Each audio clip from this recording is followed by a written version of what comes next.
પાકિસ્તાનના પ્રવાસે પહોંચ્યા ઈરાનના વિદેશ મંત્રી અડધી રાત્રે ઇસ્લામાબાદ પહોંચ્યા અબ્બાસ અરાઘચી।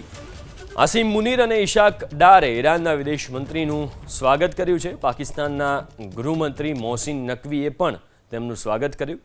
અમેરિકાના ડેલિગેશન સાથે નહીં કરીએ વાતચીત, ઈરાન તરફથી આ નિવેદન આવ્યું છે। અમેરિકા સાથે કોઈ બેઠકનું આયોજન નથી, અમેરિકા સાથે વાતચીત નહીં થાય, ઈરાનનું આ નિવેદન આવ્યું છે। પણ બીજી બાજુ કોન્ટ્રાડિક્ટરી વસ્તુ એ છે કે જે ઈરાનના નેતાઓ છે એ અત્યારે ઇસ્લામાબાદ પહોંચ્યા છે।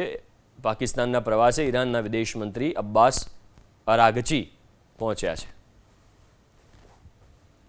તો અમેરિકાની ઈરાન સામે મોટી કાર્યવાહી, અમેરિકન નેવીએ ઈરાનના જહાજને રોક્યું, ઈરાનના ઝંડાવાળા જહાજને અમેરિકાએ અટકાવ્યું।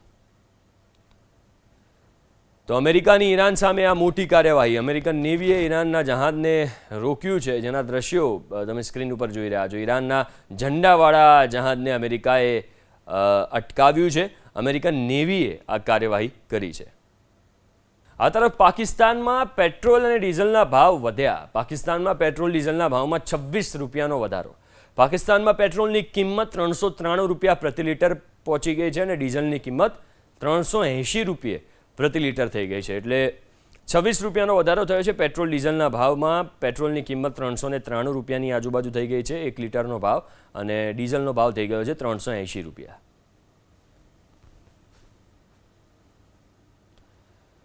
તો સીઝ ફાયર વચ્ચે ભારતે એડવાઇઝરી જાહેર કરી। ભારત સહિત અનેક દેશોએ જાહેર કરી એડવાઇઝરી। 24 કલાકમાં ઈરાન છોડવા ભારતે એડવાઇઝરી જાહેર કરી છે। રશિયા, બ્રિટન, ચીન અને તુર્કીએ પણ એડવાઇઝરી જાહેર કરી। તો એક બાજુ સીઝફાયરની વાતો થઈ રહી છે અને આ સીઝફાયરની વાતો વચ્ચે ભારતે એડવાઇઝરી જાહેર કરી છે કે 24 કલાકમાં ઈરાન તમામ ભારતીયો છોડી દે। ભારત સિવાય એવા ઘણા દેશો છે, રશિયા, બ્રિટન, ચીન અને તુર્કીએ પણ એડવાઇઝરી જાહેર કરી છે।